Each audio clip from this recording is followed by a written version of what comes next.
PT time management Pearson test of English. আপনি একজন প্রবাসী, আপনি একজন চাকরিজীবী, আপনি একজন ব্যবসায়ী, আপনি একজন গৃহিণী, আপনার অনেক দিনের পড়াশোনার গ্যাপ, আপনি ইংরেজিতে দুর্বল, আপনি পিটি প্রস্তুতি নিতে চাচ্ছেন, সেখানে টাইম ম্যানেজমেন্ট খুব গুরুত্বপূর্ণ একটা ইস্যু।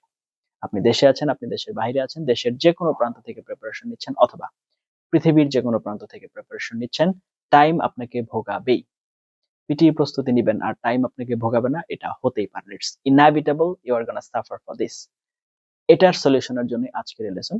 আমরা আমাদের প্রিপারেশন কোর্সে ছাত্রদেরকে ঠিক যেভাবে প্রিপেয়ার করে থাকি, সেই টিপস এন্ড ট্রিক্স এবং স্ট্র্যাটেজি গুলো আজকে একটু আলোচনা করবো, এবং এগুলো প্রুভেন।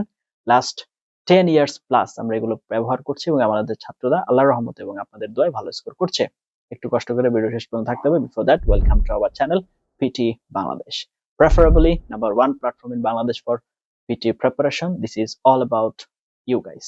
সম্পূর্ণ আপনাদের দোয়া এবং আপনাদের সাপোর্টের জন্য সম্ভব হয়েছে, otherwise it couldn't been possible any means, এটা কোনোভাবেই সম্ভব হতো না। তো চলুন, উইদাউট ওয়েস্টিং টাইম আপনাদের যে কম্পিউটার স্ক্রিনে এবং আপনাদেরকে দেখিয়ে নিয়ে আসি কিভাবে আপনারা টাইম ম্যানেজ করবেন। তবে তার আগে, আপনি যদি 24/7 আমাদের সাথে কানেক্টেড থেকে পিটি প্রিপারেশন নিতে চান, please like our Facebook page and join our Facebook group, সেগুলোর লিংক ভিডিও ডেসক্রিপশনে দেওয়া আছে। আর আপনি যদি পিটি মক টেস্ট দিয়ে নিজেকে যাচাই করতে চান, আপনার রেজিস্ট্রেশন করতে হবে অথবা আপনার সাবস্ক্রিপশন কিনতে হবে। You can contact with us. আমাদের সাথে কন্টাক্টের ডিটেইলস আপনি ভিডিও কমেন্টে পিন করা অবস্থায় পেয়ে যাবেন। Now let's roll on to our computer screen.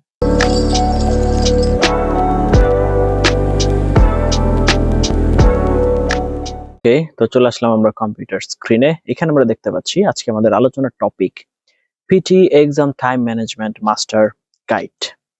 তো পার্ট 0 থেকে যদি আমরা শুরু করি, পিটি মাইন্ডসেট আসলে কেমন হওয়া উচিত, ভেরি ইম্পর্টেন্ট। গ্রামার পারফেক্ট করতে যাবেন না খুব বেশি, ফ্যান্সি ভোকাবুলারি দেখাতে যাবেন না। তাহলে দরকার কি? আমার টেমপ্লেট দরকার, প্রত্যেকটার জন্য আলাদা আলাদা। তবে টেমপ্লেটের চাইতে স্ট্রাকচার বললে জিনিসটা এখন আমাদের জন্য একটু ভালো হয়। তো স্ট্রাকচার, ক্লিয়ার ভয়েস, তারপর হচ্ছে স্পিড অ্যান্ড অ্যাকুরেসি, এগুলোতে আমাদের ফোকাস করতে হবে, গুরুত্বপূর্ণ বেশি আর কি, মোস্ট ইম্পর্টেন্ট। তো পার্ট 1, এক্সাম হল টাইম ম্যানেজমেন্টের ক্ষেত্রে সেকশন ওয়াইজ আমাকে গুরুত্ব সহকারে দেখতে হবে। যেমন স্পিকিং এবং রাইটিং দুইটা মিলিয়ে আমাকে 54 থেকে 67 মিনিটস টাইম দেওয়া হচ্ছে, 54 টু। তো সেক্ষেত্রে read aloud most scoring item. তো এই ক্ষেত্রে আমরা যদি দেখি যে প্রিপারেশন 30 to 40 সেকেন্ডস টাইম দেওয়া হচ্ছে, স্পিকিং এর জন্য 20 to 30 সেকেন্ডস আমরা ব্যবহার করব। প্রথম 10 সেকেন্ড সেন্টেন্স স্ক্যান, মানে প্রিপারেশন টাইমটা আর কি। 20 second silent reading, last 5 second start come voice. এখান থেকে শুরু করতে হবে। এরপর এক্সাম্পল দিকে, globalization has significantly influenced modern economics, sorry economics না ইকোনমিক্স হবে। তো স্পিকিং স্মুথ যদি বলি, globalization has significantly influenced modern economics, এগুলো হচ্ছে আমাদেরকে মেনটেন করতে হবে। আচ্ছা ঠিক আছে, করলাম। তাহলে 90 রুল কি? নো পজ, কোনো পজ নেওয়া যাবে না, medium speed and flat tone is okay, সমস্যা নেই, কিন্তু চেষ্টা করতে হবে একটু আপস এন্ড ডাউনস যেন থাকে সেটার জন্য আর কি। যেমন একটু হাফ আপস এন্ড ডাউনস যদি থাকে তাহলে তো চলে আর কি, একেবারে ফ্ল্যাট টোনের চাইতে। এরপরে হচ্ছে রিপিট সেন্টেন্স স্ট্র্যাটেজি। শুনুন, মিনিং ধরুন, ফার্স্ট 3 ওয়ার্ডস ক্লিয়ার বলুন, এন্ডিং ওয়ার্ডস স্কিপ হলেও চলবে, তবে শুরু করতে হবে অ্যাজ ফাস্ট অ্যাজ পসিবল। এটা রুলস কিন্তু এখানে এটাই ভাবে কাজ করে। Online education is becoming increasingly popular world wide, online education is becoming increasingly popular world wide. Okay, তাহলে এখানে আমরা যেটা দেখতে পাচ্ছি সেটা হচ্ছে ফ্লুয়েন্সি প্লাস ফুল সেন্টেন্স। এই ক্ষেত্রে ফ্লুয়েন্সিটা এখানে গুরুত্বপূর্ণ বেশি ফুল সেন্টেন্সের চাইতে। তাহলে ডেসক্রাইব ইমেজ যদি আমরা আসি, প্রিপারেশন 25 সেকেন্ডস এবং বলার জন্য সময় হচ্ছে 40 সেকেন্ডস। তাহলে ম্যাজিক টেমপ্লেটটা কি? টাইম সেভার, আপনার সবসময় এটা টাইম সেভ করবে। This image illustrates overall trend is, highest point is in conclusion. তো এইভাবে আমরা হচ্ছে এটা নিতে পারি। ওকে ঠিক আছে, নিলাম। তাহলে এক্সাম্পল কি বলছে বার চার্টের ক্ষেত্রে দেখেন, this image illustrates the sales comparison between 2010 and 20. Overall sales increased steadily. The highest figure can be seen in 2020. In conclusion, the trend shows significant growth. তো এটার উপরে আমরা ভিত্তি করে যেতে পারি। Okay, never think, just follow template. Template বলবো না, আমরা বলবো হচ্ছে স্ট্রাকচার। এবং এখানে আরেকটু ব্যাখ্যা আছে, সেটা হচ্ছে যখন আপনাকে মাল্টিপল সেন্টেন্স মানে কোয়েশ্চেন দেওয়া হবে, যেমন ধরেন ইমেজ ডেসক্রাইব তো 5-6টা আসবে, সেক্ষেত্রে 5-6টায় আলাদা আলাদা ব্যবহার করতে হবে, সবগুলোতে সেম ব্যবহার করা যাবে না। রিটেল লেকচার কি বলছে? প্রিপারেশন 10 সেকেন্ড, স্পিকিং হচ্ছে 40 সেকেন্ড। নোট টেকিং রুল কি বলছে দেখেন, write keywords only, no full sentence. তো এক্সাম্পল কি বলছে, the lecture discussed climate change and its impact on agriculture. Okay, তাহলে আনসার শর্ট কোয়েশ্চেন কি, 3 to 5 second. Example, what do we call a person who writes novels? Novelist. First answer, no thinking, এক ওয়ার্ডে normally এখানে answer হয়ে থাকে। Writing এর ক্ষেত্রে summarize written text 10 minutes max. 90 level structure কি, প্রথমে main idea, connector and detail, এই স্ট্রাকচার আমরা ব্যবহার করতে পারি। তো এক্সাম্পল কি বলছে দেখেন, the passage explains the importance of renewable energy, highlighting environmental and economic benefits. এই স্যাম্পলের উপরে ভিত্তি করে বা এই স্ট্যান্ডার্ডের উপরে ভিত্তি করে আমরা লিখতে পারি। তাহলে রাইট এসে কি বলছে দেখেন, 20 মিনিটস। টাইম স্প্লিট কিভাবে হবে, 3 to 4 মিনিট, অথবা 3 মিনিট হচ্ছে প্ল্যান, 14 মিনিট হচ্ছে রাইট, এন্ড 3 মিনিট হচ্ছে check.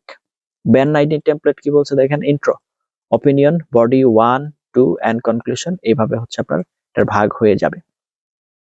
Grammar clean, high score.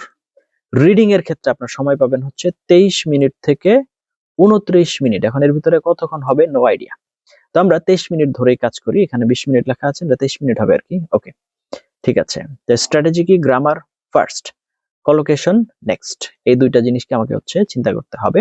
যেমন he is responsible for managing the team, এখানে ফর এর ব্যবহারটা আমরা দেখতে পেলাম। রিঅর্ডার প্যারাগ্রাফস এর ক্ষেত্রে 2 to 3 মিনিটস ইচ। রুল কি বলছে, opening sentence find. Pronoun reference this or they, এই জিনিসগুলো আমরা ব্যবহার করতে পারি। Reading fill in the blanks, 1 minute each blank. Multiple choice, skip long ones first, come back letter.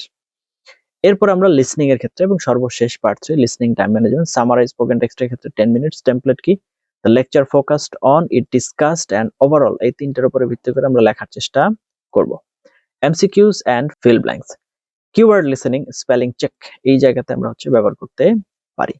এবার write from dictation, very important, কারণ এখানে স্টার মার্কের কোশ্চেন টাইপ, এটা অনেক বেশি মার্ক। এখানে 7 সেকেন্ড টাইপিং চেষ্টা করতে হবে আমাকে। Technology plays a crucial role in modern education, প্রথমে ক্যাপিটাল, এটা ঠিক রাখতে হবে কোথায় ক্যাপিটাল লেটার হবে, আর স্পেলিং ঠিক রাখতে হবে 90 কি এর জন্য বা 90 পাওয়ার জন্য। এবার আসেন, আপনার 30 day time control practice plan যদি আপনাদেরকে দেওয়া হয়, তাহলে ডে 1 to 5 এর ক্ষেত্রে স্পিকিং টেমপ্লেটস গুলো নিয়ে কাজ করবেন। 6 to 10 এর ক্ষেত্রে writing plus summarize written text. 11 to 15 এর ক্ষেত্রে রিডিং স্ট্র্যাটেজি। 16 to 20 এর ক্ষেত্রে listening plus write from dictation. 21 to 25 এর ক্ষেত্রে full mock test, and 26 to 30 এর ক্ষেত্রে উইক এরিয়া ফিক্স, এগুলোর ব্যাপারে প্ল্যান করবেন। আশা করা যায় কাজ হয়ে যাবে। এখন গোল্ডেন রুলস কি, নেভার স্টে সাইলেন্ট, আপনার পরীক্ষায় কোনোভাবেই সাইলেন্ট থাকা যাবে না। টেমপ্লেট ইজ ইয়োর ওয়েপন, এগুলো আপনার অস্ত্র, এগুলো ব্যবহার করতে হবে। স্পিড, বিউটির চাইতে বেশি গুরুত্বপূর্ণ স্পিড। কাম ভয়েসের দরকার। ট্রাস্ট দ্য সিস্টেম, একটু ভরসা রাখতে হবে এটার উপর। এখন পিটি লাক বেসড এক্সাম না, আপনি যদি এই সিস্টেম ফলো করেন 90 থিওরিটিক্যালি পসিবল, বাংলাদেশের অনেক স্টুডেন্ট করেছে এবং আশা করি আপনিও পারবেন। তো একটু কনফিডেন্স সহকারে সামনের দিকে আগাতে হবে। এতক্ষণ পর্যন্ত আপনারা যা যা দেখেছেন সমস্ত জিনিসগুলো আমরা সবসময় আলোচনা করি, আজকে আবার একটু সিনক্রোনাইজড ওয়েতে দেখিয়ে দেওয়ার চেষ্টা করলাম। তো স্পিকিং, রাইটিং, লিসনিং তুলনামূলক সমস্যা কম হলেও রিডিং এর ব্যাপারটা হাইলাইটেড। এখানে যদি আপনি টাইম ম্যানেজ করতে না পারেন, টাইমের ব্যাপারে যদি আপনার কোনো সেন্স না থাকে, আপনি যদি সঠিকভাবে বিষয়টাকে নেভিগেট করতে না পারেন, তাহলে কিন্তু বিপদে পড়তে যাচ্ছেন। কেন? কারণ রিডিং এর ক্ষেত্রে শূন্যস্থান অনেক বেশি মার্ক, মাল্টিপল চয়েস এবং রিঅর্ডারে মার্ক কম। সেক্ষেত্রে আপনি যদি এগুলোতে সময় কম দিয়ে ওগুলোতে বেশি সময় দেওয়ার চিন্তা করেন, বা ওগুলোতে সময় বেশি লাগবে, কিন্তু আপনি চিন্তা করতেছেন আমি তো কোশ্চেন শেষ করব, এরকম যদি ডাউটের ভিতরে পড়ে যান, লিটারালি আপনার পরীক্ষা খারাপ হবে। এই জন্যই এই লেসনটা মেক করা। আশা করি আপনারা সেই বিষয়গুলো পেয়েছেন। এই লেসনের যে পিডিএফটা যদি দরকার আপনাদের, তাহলে অবশ্যই ভিডিও কমেন্টে আপনাদের মেইল আইডিটা কমেন্ট করে দিবেন, আমরা আপনাদেরকে সেটা পাঠিয়ে দিব। এখন আশা করি রুলস রেগুলেশন গুলো সব জেনে গিয়েছেন। আপনার পিটি প্রিপারেশনের যে কোনো ধরনের হেল্পের জন্য we will be there for you ইনশাআল্লাহ। আমাদের ফেসবুক পেজে, ফেসবুক গ্রুপ, সেগুলোতে আপনারা জয়েন করতে পারেন, সেগুলোর লিংক ভিডিও ডেসক্রিপশনে দেওয়া আছে। আর আপনার যে কোনো ধরনের help, we will be there for you ইনশাআল্লাহ। PT is easy if you know the proper strategy. যদি আপনি স্ট্র্যাটেজি না জানেন, যদি আপনি সঠিক রুলস রেগুলেশন না বুঝেন, তাহলে কিন্তু আপনি এখানে ভালো করতে পারবেন না। দয়া করে সঠিক স্ট্র্যাটেজি মেইনটেইন করে তারপর আপনাকে সামনে আগাতে হবে। Thank you for watching until now. Let's meet you some other video. Till then, have a nice time. Assalamu alaikum wa rahmatullahi wa barakatuh.